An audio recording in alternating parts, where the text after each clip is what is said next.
My next guest plays Catherine Janeway, the Starfleet captain on Star Trek Voyager. Please welcome to our show, Kate Mulgrew.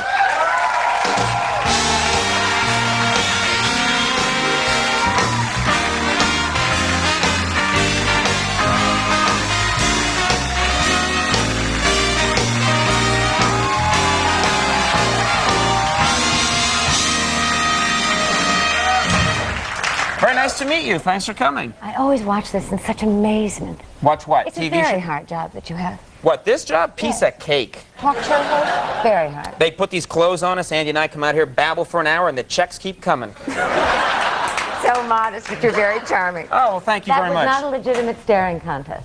Why? You're an Irish Catholic boy. That's right. And I'm an Irish Catholic girl. I'm one of 8. How many Say siblings no do you more. have? What? How many siblings do you have? There are 6 kids in my family. And I have 8. We grew up for high stakes and played that game. No gags in the background. Really? You guys would take it seriously? I would put a $100 bill on this table right now.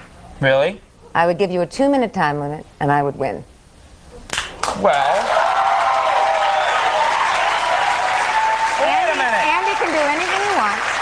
Anybody from the audience can do anything they want. Mm-hmm. Anything. For 2 minutes. Really? And I will win. Won't this sort of hurt the talking segment? It might be a little detrimental, but that could be a plus, Conan. Oh, okay. Well, do you have $100 on you? Could you lend me 100 and I'll give you No way! Forget it! I don't have $100. Didn't you play it when you were I said a boy? the checks keep coming, but they're not big checks. I get like $18 a week. Do you? Yeah. You're well dressed for it. Thank you. This is one piece. It zips up the back. Now, you know, Kathleen Turner said that... What an interesting woman she is. She's a fascinating woman. And she said, actually, during the commercial break, she said, I'd love to stick around because she had to run. She said, I want to stick around because I want to do a Whose Voice is Lower with Kate Mulgrew. She said that, actually. No, her voice is... She said, speaking like this, her voice is considerably lower. But you have a great voice, too. You have a fantastic My voice has been the subject of much controversy this year, and I'm not kidding. What do you mean, controversy? A lot of people were very concerned about my voice, possibly as the captain. Now it's resonating in a very peculiar way. That's an echo in this chamber. What do you mean? People like fans of the show? Men, I think, what do they print it in, they punch it into the internet, said she sounds like a cross between a munchkin and a sort of Katharine Hepburn on speed. Really? People on the internet said that? Some guy on the internet. Those vicious nerds. How could they do that to you? Thank you. Yeah. Really? And you don't take that personally? You forge ahead. Well, I try not to take that too. Can you imagine?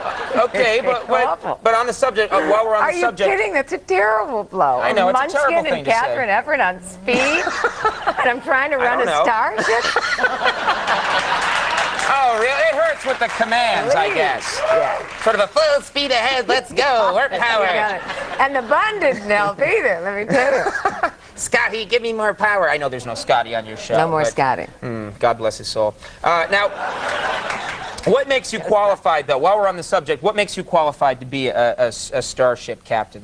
Now, I think it harkens back to my youth. I was the oldest. The oldest? You were the oldest of 8? I was the oldest girl, the second oldest of 8. Bossy, a surrogate mother. I had to do a lot for my mother. She used to make me run in and check all the cribs, see if they were breathing. That's a fun chore. It was great fun. And that's basically what I do on the ship. Check on everyone, see their breathing. I think it's just an inherent quality of command. Well, that's interesting. You think birth order is that important? Because I'm the middle of 6. Somebody told me you were. Yeah, I was the middle child, fighting for attention, screaming for love. The only way I could get it was to get my own TV show. Constantly... Is this freaking people out? But it's interesting. Birth order, they say, is very important. And you were the oldest, which means that you were in charge. Yeah, I think we're empowered, but we're also probably... I'm sorry, this microphone is right in the middle of my... Where is your microphone? That's... I was empowered by my mother, but I think you also get a little demented about the whole thing. 8 children is a lot of children. That doesn't happen anymore. I mean, Irish Catholic families used to have like 9 kids, 12 kids. Yeah. I knew a family that lived not too far from my family. They had like 14 kids in the family. I know. The Duffys were 16, the O'Rourkes were 18. It was nothing. I know. Kids were like meeting each other for the first time, you know. Brothers and sisters were like getting together at the bathroom. It was crazy. No, there's only 4 of us. See, you're German though, right? Yeah, German, Swedish. German, Swedish. The You guys are Germans making are very, cuckoo very clocks. smart. Right. Yeah. My folks didn't get along much anyway. They had separate, well, you don't want to know. Welcome to Late Night Therapy, everybody.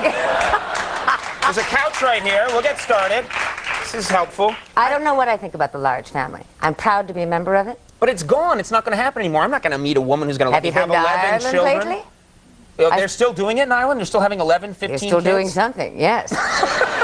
They're still doing something. Oh, I guess. I spent the summer there last year, and nothing changes. Really? And I'm always fascinated. I say, you're such strict Roman Catholics, which I applaud and I admire, and yet there must be a great deal of sexual activity.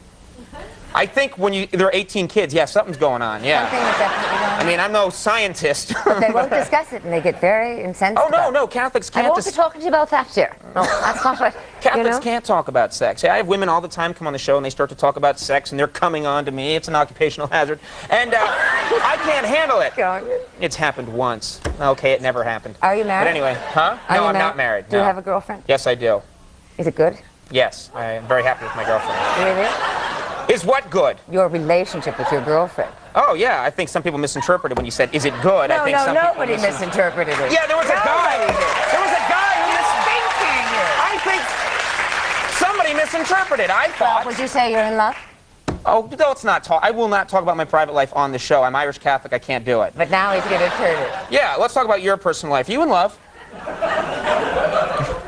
I am in love. Yes. Really? That's good for you. Who is this person? It is good for me. He's a bit of an enigma. You see me, I'm getting a little nervous about You discussing see, it. it's not easy. Yes, it's hard. It's hard Oh, because well, I'm old. You're not old. I'm too old, really, to discuss my private life. You're not When I old. was younger, I was much freer about it. Oh. Well, I'm happy. I'm happier than I've ever been before. Well, that's very in my nice. life. That's a very nice thing to and be able he to is say. a contributing factor, a large contributing factor. Oh, well, that's a nice thing to be able to say. Yeah, but I think love is I very think that's to be a funny Hallmark card. I'm very happy, and you are a large contributing factor. You know? And I wrote it. They have them. If they don't have it now, they should have it. Now, I heard that you were on the subject of Irish and Irish people and Irish culture and Irish lore, that you can do an Irish jig. Is that true? Oh, please, Frank Smiley will... Frank Smiley's been berating me backstage. Frank Smiley, I should explain to people at home, is an idiot who works on our show. And his job... He's right over there. There he is. Frank! Frank, there he is. Yeah! Frankie, baby! Frank!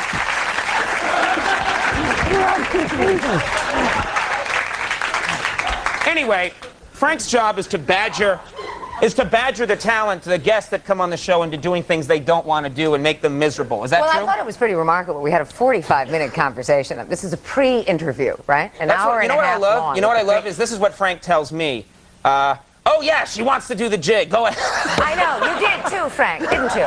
Frank? He'll never work again. No, he didn't say that. In fairness to He Frank. greeted me at the door with the Kaylee shoes. He says, the band's got the jig. You got to do it. You got to execute You don't. it, or it's my job. No. He didn't say that. In fairness, Frank Smiley said to me, she's not sure about doing the jig. You could try and coax her into doing the jig, and the audience can hoot and cheer, and there'll be this incredible pressure to do the jig.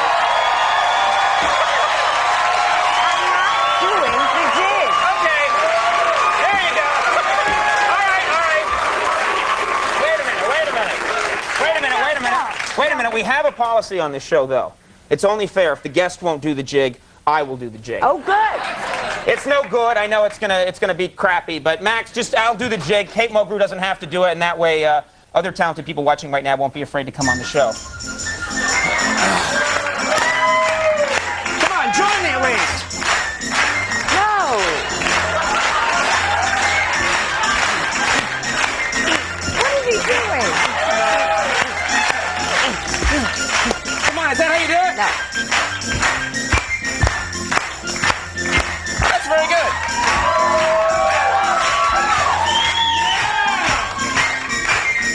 Hands down. Was my jig so bad?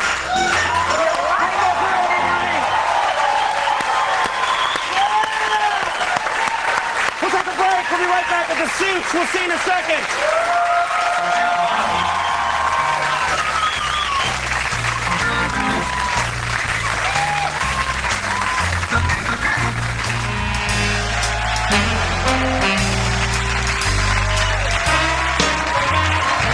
Okay, everybody, that's our show for the night.